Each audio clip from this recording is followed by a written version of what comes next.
majestuoso su nombre, nada se iguala a él, majestuoso su nombre, no hay otro nombre. La muerte venciste, el velo partiste, la tumba vacía ahora está. Los cielos declaran, tu gloria proclaman, resucitaste en majestad.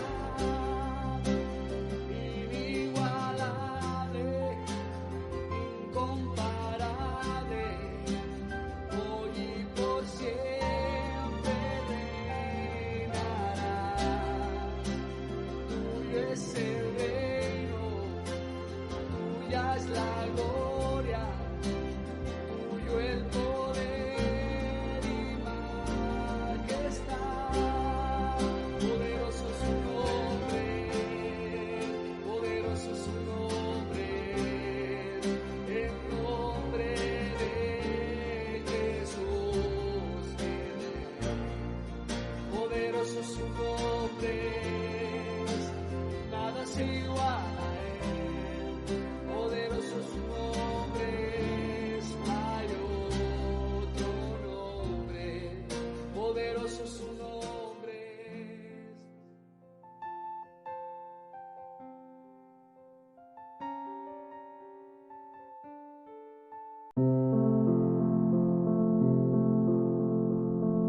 Buenas tardes, queridos hermanos. Continuamos con nuestras reuniones de oración a través de este medio, a través de YouTube. Seguimos esperando a que llegue el día en el que podamos volver a reunirnos presencialmente, pero hasta ese momento, en principio calculado sobre el día 10 de diciembre, aunque después ya iremos viendo cómo se desarrollan los acontecimientos. La cuestión es que tenemos que seguir alimentándonos espiritualmente e intelectualmente. Tenemos que aprender a ser buenos intérpretes de la palabra del Señor.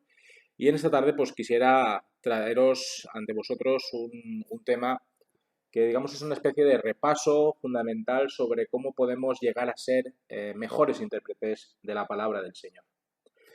En el anterior estudio, si recordáis, que ya vimos la semana pasada, una de las líneas generales que se recomendó fue la de comenzar el viaje de convertirse en un más fiel intérprete de las Escrituras.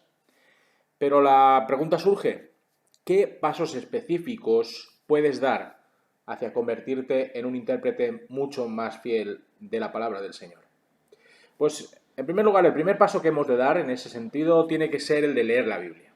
Leer la Biblia es fundamental. En orden a comprender la Biblia, uno debe leerla. No tenerla en el anaquel, cogiendo polvo o debajo de una mesa para que no coge. La palabra del Señor hay que utilizarla, hay que leerla. Y en orden a leer partes individuales de la Biblia en su contexto, uno debe leerla por completo. De ahí que hayan diferentes planes que, como bien sabéis, algunos de ellos hemos colocado en el tablón de anuncios para poder leer la Biblia a lo largo de todo un año. Es esencial para cualquier intérprete fiel de la Biblia haber leído toda la Biblia y continuar leyendo la Biblia de manera regular. Puedes imaginarte por un momento a un profesor especializado, por ejemplo, en Cervantes, que haya admitido que solo ha leído pequeñas porciones del Quijote. Pues cuán absurdo es para un ministro del Evangelio buscar fidelidad a la hora de exponer la palabra de Dios mientras permanece ignorante de los contenidos de esta revelación. Para leer largas secciones de la Biblia, recomiendo personalmente una traducción moderna y dinámica equivalente, como por ejemplo la palabra o la Dios habla hoy. Puedes comenzar con Génesis capítulo 1 y leer 3 o 4 capítulos al día. Al final del año habrás terminado de leer la Biblia. Otra opción puede ser la de leer porciones tanto del Antiguo como del Nuevo Testamento cada día. El famoso predicador escocés Robert Murray McCheyne desarrolló un plan de lectura que lleva a uno a través del Antiguo Testamento una vez al año y 2 veces al año a través del Nuevo Testamento y, por supuesto, de los Salmos, leyendo 4 capítulos al día. El siguiente punto que quisiera traer a tu interés sobre cómo mejorar en la interpretación de la palabra del Señor es la de leer y escuchar fieles predicaciones y enseñanzas. La interpretación fiel es más fácilmente recibida que enseñada, hay que reconocerlo. Leyendo o escuchando fieles exposiciones de las Escrituras, el corazón y la mente de uno se unen, de alguna manera, podríamos decirlo así. Del mismo modo que una persona que regularmente bebe café de calidad desarrolla un gusto refinado por este, pues una persona que consume una dieta regular de fiel enseñanza, pues va a ir desarrollando una mente y un corazón que es capaz de reconocer la buena interpretación del mismo modo que las distorsiones. Una de las más importantes cuestiones que necesitas preguntarte, que necesitas hacerte es, ¿estoy escuchando la Biblia siendo fielmente predicada y enseñada en mi iglesia local? Es una pregunta muy importante. Si no es así, pues la segunda cuestión que debes preguntarte es ¿por qué soy miembro de una iglesia donde la palabra de Dios no está siendo enseñada correctamente? Si no estás experimentando los edificantes y santificadores efectos de la enseñanza bíblica, tu vida espiritual se irá marchitando poco a poco y será inefectiva. La palabra del Señor así lo asevera en pasajes como Colosenses capítulo 1 versículos del 28 al 29 y 2 de Pedro capítulo 1 versículos del 3 al 8. Si estás recibiendo una dieta particular de edificación bíblica, pero solo de fuentes externas a tu iglesia, esto es una buena indicación de que necesitas buscar una nueva iglesia, una donde el pastor pastorea fielmente al rebaño alimentándolo desde la palabra de Dios. Algo que sin duda alguna queda reflejado en Hechos capítulo 20, versículo 28.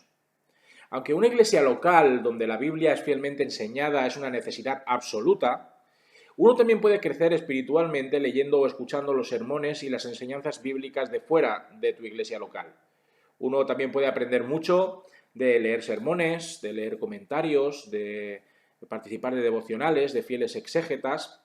Y ciertamente la Biblia es el libro, pero la dotación de Dios a sus siervos demanda que admitamos la utilidad de otros libros. Sin ir más lejos, el famoso predicador británico Charles Spurgeon escribió lo siguiente: algunos, bajo la pretensión de ser enseñados por el Espíritu de Dios, rechazan ser instruidos por libros o por seres humanos vivientes. Esto no es honrar al Espíritu de Dios, es faltarles al respeto, porque si Él da a algunos de sus siervos más luz que a otros, y está claro qué es lo que hace, entonces ellos están obligados a dar esa luz a otros y usarla para el bien de la Iglesia. Pero si la otra parte de la Iglesia rechaza recibir esa luz, ¿para qué fin la dio el Espíritu de Dios? Esto implicaría que existe un error en algún lugar de la economía de los dones y gracias de Dios, la cual es administrada por el Espíritu Santo. Una manera de descubrir libros o recursos útiles es preguntando a un hermano cristiano de confianza, sobre todo a tu pastor. Tal vez haya alguien en tu iglesia que ha demostrado una comprensión madura de las Escrituras. ¿Por qué no preguntas a esa persona qué buenos libros ha leído recientemente o si puede recomendarle algún libro? Yo estoy a vuestra disposición en ese sentido. El tercer punto que quisiera traer a colación acerca de cómo mejorar en nuestra interpretación bíblica es entender la relación que existe entre fe y comprensión.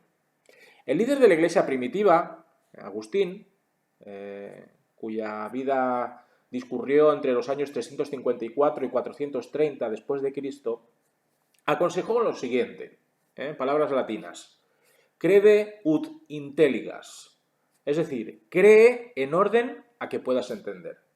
De manera similar, Anselmo, que vivió desde el 1033 al 1109, dijo lo siguiente: porque no busco entender en orden a creer, yo creo en orden a comprender, porque también creo que a menos que crea, no entenderé. Yo sé que es un poco galimatías, pero tiene su sentido. Dios demanda que nos acerquemos a Él con fe y que recibamos su revelación con confianza. De hecho, rechazar la revelación de Dios no es otra manera que decir que Dios es un mentiroso. Algo que ya pasaba en los tiempos de la iglesia primitiva. Leamos 1 de Juan, capítulo 1, versículo 10, para entenderlo así. Si rechazamos la revelación de Dios, es una manera de abrazar la idolatría. Es la manera de exaltar a algo o a alguien por encima de Dios. Algo que condena de manera muy clara el apóstol Pablo en Romanos, capítulo 1, versículos del 18 al 32. Claro, esto no significa que no puedas venir ante Dios con la honestidad de tus emociones y cuestiones. Los salmos de lamentos, por ejemplo, los salmos 13, 74 y 142, son ejemplos de esta cruda honestidad delante de Dios. De hecho, aproximadamente un tercio de los salmos expresan lamentación. Pero incluso en medio de la oscuridad, las cuestiones y las pruebas, las dudas, el salmista afirma consistentemente en el Salmo 55, versículo 23, pero yo en ti confiaré. Las Escrituras demandan que los seres humanos se acerquen a Dios con una actitud humilde de dependencia. ¿Qué otra postura podría ser tomada por criaturas finitas como somos nosotros ante su infinito, santo y todopoderoso Creador? El autor de Hebreos nos lo advierte en Hebreos capítulo 11, versículo número 6, donde nos dice lo siguiente: pero sin fe es imposible agradar a Dios, porque es necesario que el que se acerca a Dios crea que Él existe y que recompensa a los que lo buscan. Como el padre que trajo a su hijo endemoniado a Jesús para que lo sanara, debemos clamar con honestidad y honradez lo siguiente: creo, ayuda a mi incredulidad. Ese texto lo encontramos en Marcos capítulo 9, versículo 24. Mientras buscamos la asistencia de Dios para entender, para creer y para obedecer las Escrituras, una postura de humilde fe es absolutamente esencial, fundamental, básica. Santiago escribe lo siguiente en Santiago capítulo 1, versículos del 5 al 8. Si alguno de vosotros tiene falta de sabiduría, ¿qué debe hacer? Pídala a Dios, el cual da a todos abundantemente y sin reproche, y le será dada. Pero pida con fe, no dudando nada, porque el que duda es semejante a la onda del mar, que es arrastrada por el viento, que es echada de una parte a otra. No piense, pues, quien tal haga que recibirá cosa alguna del Señor, ya que es persona de doble ánimo e inconstante en todos sus caminos. Del mismo modo, dado que la obediencia es el fruto de la fe genuina, algo que reseña Santiago en capítulo 2, versículos del 14 al 26, Dios espera de sus hijos que caminen delante de Él de una manera digna de su llamamiento, algo que hallamos en Efesios capítulo 4, versículo 1. De hecho, si un cristiano profesante no lleva un estilo de vida de obediencia y de arrepentimiento por sus faltas, pues su relación con el Señor va a ser obstaculizada.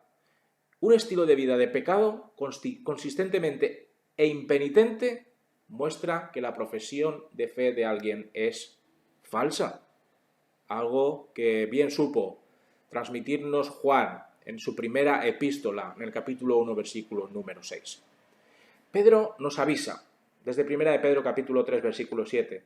Vosotros, maridos, igualmente vivid con ellas sabiamente, dando honor a la mujer como a vaso más frágil y como a coherederas de la gracia de la vida, para que vuestras oraciones no tengan estorbo. Es decir, si un pastor que no es amoroso, o una pastora que no es amorosa, y que no se sacrifica por su esposa, por su esposo o por sus hijos, no puede esperar una gran iluminación de parte del Espíritu Santo en el estudio o en el púlpito. No puede ser. Es algo incoherente, inconsistente. Nos dice el autor de Hebreos lo siguiente: seguid la paz con todos y la unidad, sin la cual nadie verá al Señor. Aunque el autor de Hebreos parece estar refiriéndose a estar delante de Dios en el juicio final, la afirmación es igualmente verdadera en esta vida.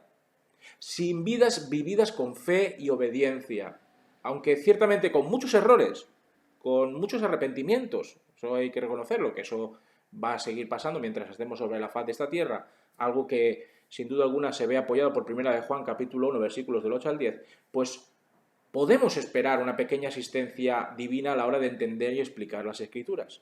De hecho, cuando Pablo enumera las cualificaciones de los pastores, todas menos una son cualificaciones del carácter, viviendo en integridad ante la Iglesia y ante el mundo. Esto podemos comprobarlo en 1 de Timoteo capítulo 3, versículos del 1 al 7, y en Tito capítulo 1, versículos del 5 al 9. Las personas que explican, que exponen la palabra de Dios en la Iglesia reunida, deben ser personas que viven de acuerdo a esa palabra, si no, no sirve absolutamente de nada. Tras enseñar a sus discípulos una oración modelo, el Padre Nuestro, que conocemos perfectamente, Jesús advierte lo siguiente en Mateo capítulo 6, versículo del 14 al 15. Por tanto, si perdonáis a los hombres sus ofensas, os perdonará también a vosotros vuestro Padre Celestial. Pero si no perdonas perdonáis sus ofensas a los hombres, tampoco vuestro Padre os perdonará vuestras ofensas. Debemos ser capaces de recitar un texto de teología sistemática, de memoria, pero si nuestras vidas están exentas, están vacías del amor y de la fe que profesamos, pues no somos más que címbalos que retiñen, hacedores de ruido vanos y molestos, cosa que podemos entender de las conclusiones que Pablo saca en 1 Corintios capítulo 13, versículo número 1. Cuando Pablo comienza su carta a Filemón, escribe lo siguiente, en Filemón capítulo 1, versículos 4 y 5, que no hace mucho tiempo estudiamos en las reuniones de oración. Doy gracias a mi Dios haciendo siempre memoria de ti en mis oraciones, porque oigo del amor y de la fe que tienes hacia el Señor Jesús y para con todos los santos. Aquí están los prerequisitos esenciales para un estudio bíblico que agrada a Dios, para una fe en el Señor Jesús, para un amor para con los demás. El cuarto punto en el que quiero que nos centremos también para mejorar en nuestra faceta interpretativa de las Escrituras tiene que ver con no afirmar solamente sólidos principios interpretativos, porque eso es fácil, eso es sencillo, afirmar, confesar, enunciar, eso está muy bien, la teoría siempre está muy bien, pero es necesario una aplicación práctica. Los ministros modernos no son los únicos que luchan por lograr consistencia en sus métodos hermenéuticos teóricos y prácticos. Los historiadores de la interpretación bíblica a menudo notan que los proponentes de una interpretación bíblica sólida a lo largo de la historia de la Iglesia han fallado en aplicar consistentemente su propio consejo. Pero ahí está el problema. Para todas sus denuncias de exégesis alegórica, por ejemplo, Martín Lutero a veces se sintió presa de sí mismo. De forma similar, Agustín, del que hablamos anteriormente, enumeró muchísimos principios útiles para la exégesis, que en realidad no empleó él mismo de forma consistente. Un estudiante que lleva a cabo un curso sobre interpretación bíblica, como lo que estamos realizando hoy, puede lograr pues, perfectas calificaciones en todos los exámenes, en todos los deberes y todavía continuar fallando a la hora de interpretar fielmente la Biblia en su ministerio. Una vez el estudiante se halla fuera del ambiente artificial del aula, descubrirá, como yo también tuve que descubrir en su momento, lo que muchos ministros descubrieron antes que él, y es que es un trabajo muy duro, muy arduo, muy difícil preparar un estudio bíblico o un sermón fiel que hablar espontáneamente sobre lo que piensa uno, sobre lo que la gente necesita escuchar. Uno de los más tristes legados de un ministro que falla a la hora de manejar la palabra de Dios correctamente es una congregación que está espiritualmente hambrienta y confundida. Con el tiempo, en lugar de aprender cómo entender la Biblia, una congregación que se sienta bajo un intérprete infiel aprenderá a cómo malinterpretar la Biblia. Como los nietos y los hijos son afectados, pues potencialmente a cientos, si no a miles, de personas, se les guía hacia el error y hacia el malestar espiritual. Al considerar la devastación que un mal predicador puede causar en una iglesia y mucho más allá de una iglesia, hemos de escuchar lo que Santiago nos advierte en Santiago capítulo 3, versículo 1. Hermanos míos, no os hagáis maestros muchos de vosotros, sabiendo que recibiremos mayor condenación. Un intérprete fiel también puede crear una codependencia espiritual. ¿Qué quiere decir esto? Quiere decir que se puede crear una situación en la que las personas sientan que deben ir al pastor para entender el texto porque nunca serán capaces de ver por sí mismas las cosas que él enfatiza en sus predicaciones.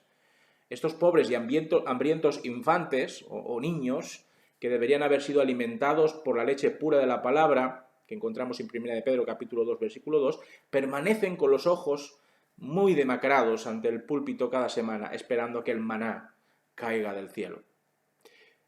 En quinto lugar, es importante tener en cuenta que hemos de dar la bienvenida y debemos recibir el feedback de manera graciosa sobre lo que podemos aprender de las predicaciones, lo que podemos aprender de las exposiciones de la palabra del Señor. Si quieres conocer la verdad sobre la predicación de tu pastor o sobre tu misma predicación, los niveles de interpretación y exposición, necesariamente tendrás que preguntar. Tendrás que preguntar muchas veces dejando claro que no te enfadarás ni tomarás represalias contra la persona si ésta te dice la verdad.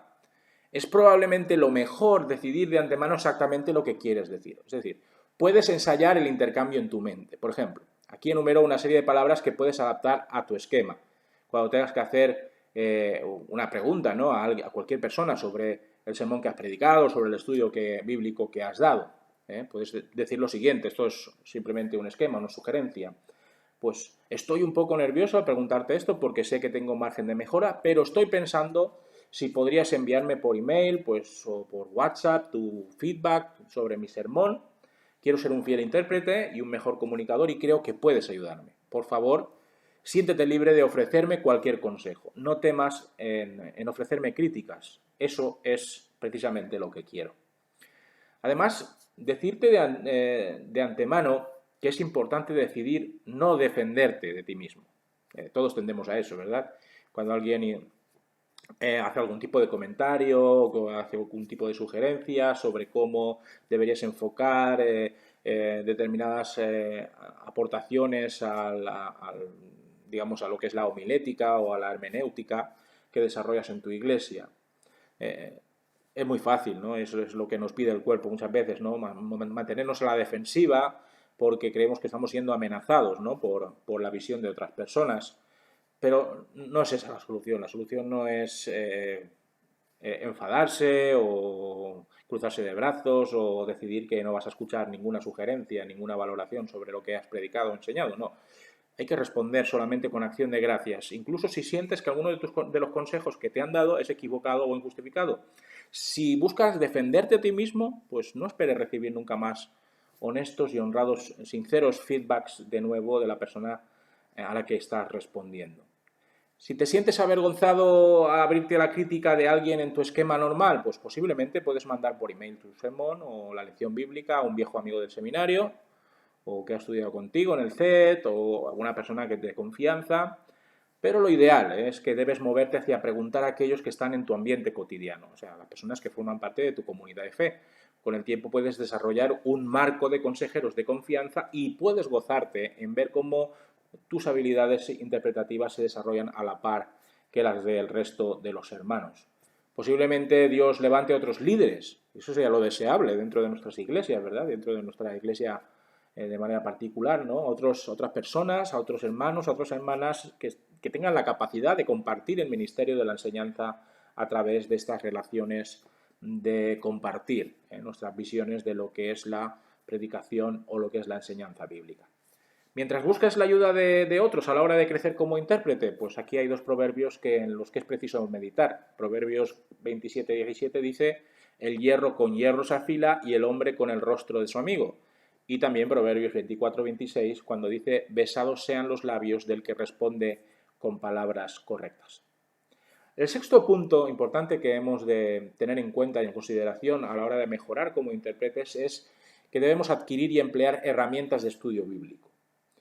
Erasmo, no sé si lo conocéis, Erasmo de Rotterdam, un líder de la Iglesia del siglo XVI, dijo lo siguiente: cuando consigo un poco de dinero compro libros, y si ya tengo cualquiera de estos, pues compro comida y ropa. Una manera de comprobar cuáles son las prioridades de este señor. Podemos agradecer que no vivimos en aquellos años del siglo XVI, que fueron años realmente difíciles en términos de carestía, pero un dirigente estudiante de la Biblia priorizará hacer acopio de libros que le ayuden en su estudio de las Escrituras. Además de adquirir muchas traducciones modernas de la Biblia, tu primera adquisición probablemente sea la de una Biblia de estudio. Una Biblia de estudio no solamente te dará una panorámica útil de cada libro, sino que también te proveerá de una serie de notas a pie de página que te ayudarán a entender mucho mejor las afirmaciones oscuras o que te parecen un tanto difíciles de entender. Las notas en la Biblia de estudio obviamente exhibirán los sesgos doctrinales de las personas que la han escrito. Por eso también hay que tener un poquito de cuidado y no asumir que es palabra de Dios, sino que simplemente son comentarios, ¿no?, de determinadas personas que realizan esas sugerencias, acotaciones al texto y que no siempre tienen por qué ser correctas o fiables. Y por último, el séptimo punto en el que debemos centrarnos para mejorar en nuestra faceta interpretativa es la de transmitir lo que estás aprendiendo. Una vez vas aprendiendo de parte del Señor en términos interpretativos y hermenéuticos, la vida espiritual, como bien sabemos, puede ser dos cosas.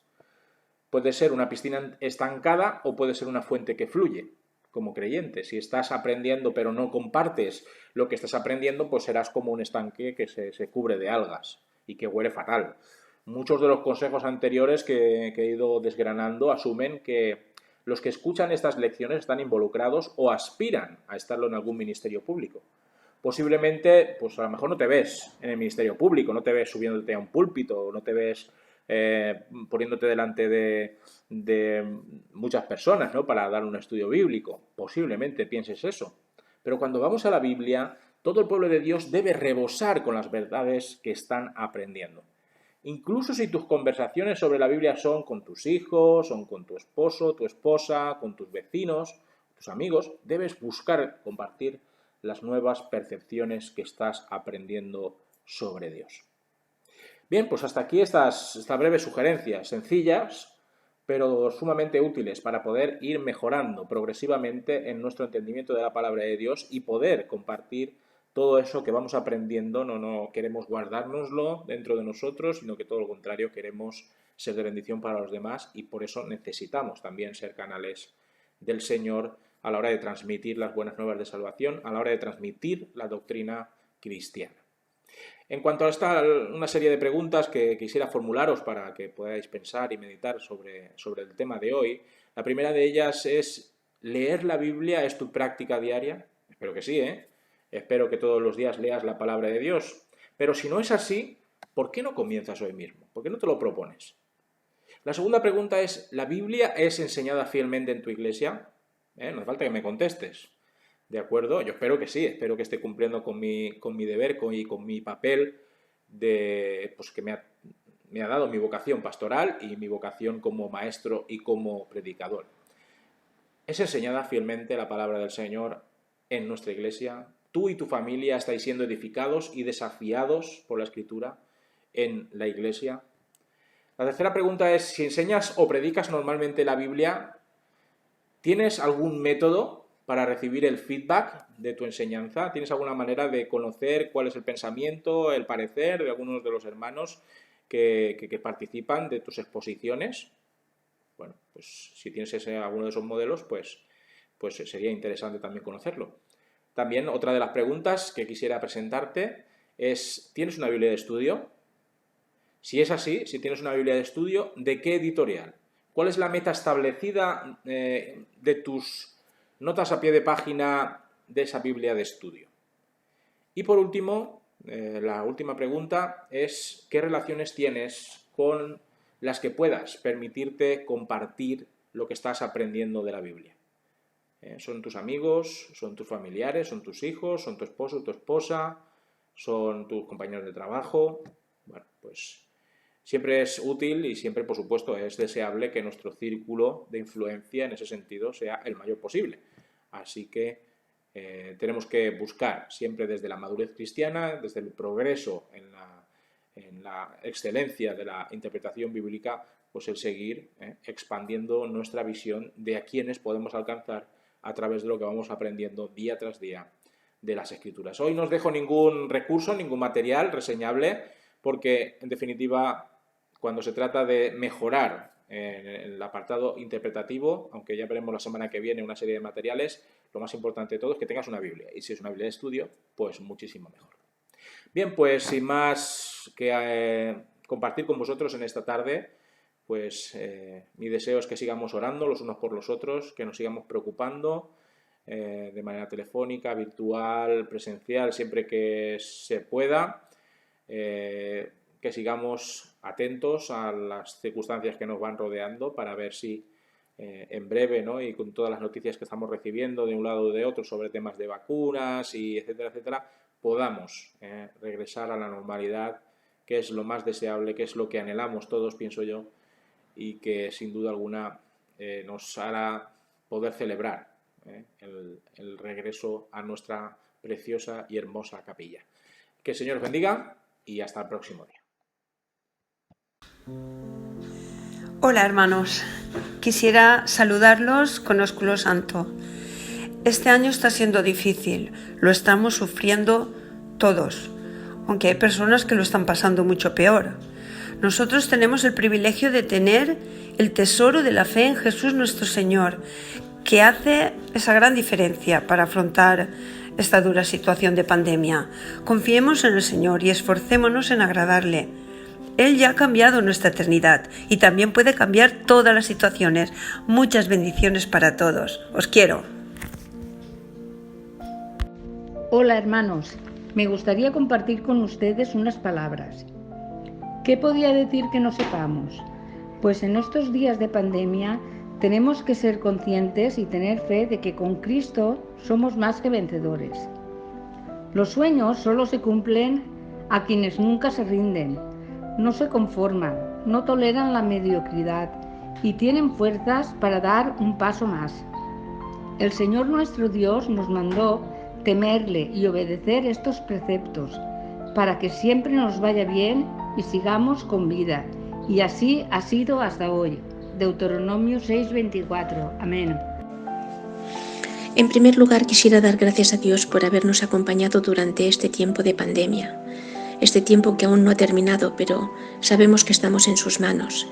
Y quiero darle gracias a Dios muy especialmente porque sé que puso en el corazón de cada uno de nosotros, los hermanos de la Iglesia, el orar los unos por los otros, por nuestras respectivas familias. Y esa oración de gratitud, esa oración pidiendo cuidado, protección, dando gracias por cada una de las familias, yo sé que el Señor la ha escuchado y Él nos ha guardado a todos. Quiero dar gracias también al Señor por mis hijos que durante el tiempo de pandemia, sobre todo en los meses de confinamiento total, pues se encargaron de hacer las compras en mi casa, de manera que ni su padre ni yo tuviésemos que salir.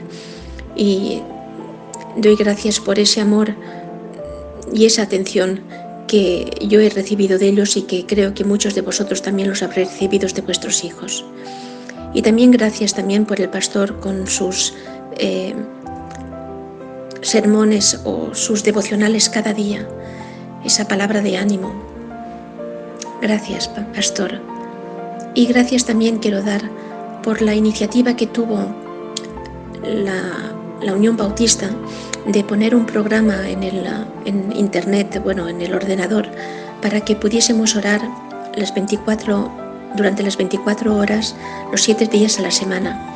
Yo participé en este tiempo de oración y fue un tiempo que me llenó de gratitud, de amor, de paz, de tranquilidad. E incluso los días que yo no tenía reservada ninguna hora para orar, yo oía de nuevo la grabación o el culto anterior y fue un tiempo precioso y fue un tiempo que me llenó de muchísima paz. Gracias Señor, gracias por tener hermanos que velan por mí como yo velo por ellos. Que el Señor os guarde y os bendiga. En el nombre de Jesús. Amén.